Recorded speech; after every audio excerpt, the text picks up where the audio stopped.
এই রুমা তাহলে কি বানাচ্ছো? সয়াবিন বানাচ্ছো আজকে তুমি? আমি তো ঝুড়িতে যেগুলো সবজি আছে ওগুলো দিয়ে এক সপ্তাহ আমি খাবো। মিক্স এক সপ্তাহ আমি খাওয়াবো। দেখো ঝিঙ্গাটা, তারপর বিট, তারপরে হচ্ছে তোমার এই দেখো ঝিঙ্গা, বিট, শিমলা মির্চি, ফুল পাতাকপি, গাজর, আলু, টমেটোর, করলা, কচু।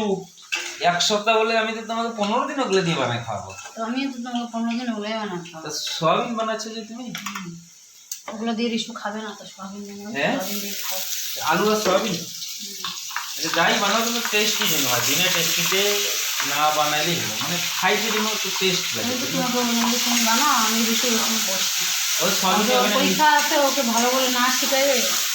হ্যাঁ, ও এখন মানে অনেক বড় হয়ে গেছে, যখন বড় হবে তখন আপনিই শিখবে নাকি?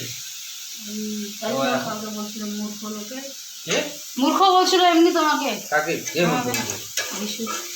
ও আর কি, যখন বড় হবে তখন আপনিই শিখবে। এখন তো যাই করতেছে খুব ভালোই করতেছে, তাই তো নাকি? আচ্ছা ঠিক আছে, আর তোমাকে আমি অনেকদিন পরে একটা কোশ্চেন জিজ্ঞাসা করি। হ্যাঁ, করবো? হ্যাঁ,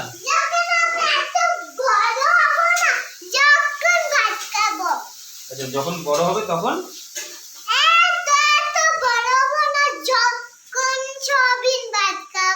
আচ্ছা যখন বড় হবে তখন সয়াবিন ভাত খাবে। আজকে না খেয়ে থাকো, আজকে থেকে যখন বড় হবে তখন এই সয়াবিন ভাত খাও। ঠিক আছে? তো চলো তাহলে ফটাফট বানাও, টেস্ট করে বানাও যেন খাইতে টেস্টে। কোশ্চেনটা তোমাকে জিজ্ঞাসা করতে চাইলাম, সেটা তো ভুলে গেলাম। কোশ্চেনটা হচ্ছে কি, মুরগি দেয় আন্ডা, গরু দেয় দুধ, এই দুইটা জিনিস একজনই দেয়, সেটা এটা পর্যন্ত তুমি ধরছিলে আগে আমাকে। তুমি পারো তাহলে? দোকানদার। আচ্ছা তাহলে পেয়ে নিলে নাকি? হ্যাঁ ঠিক আছে, তাহলে বানাও। Good job, good job, good job.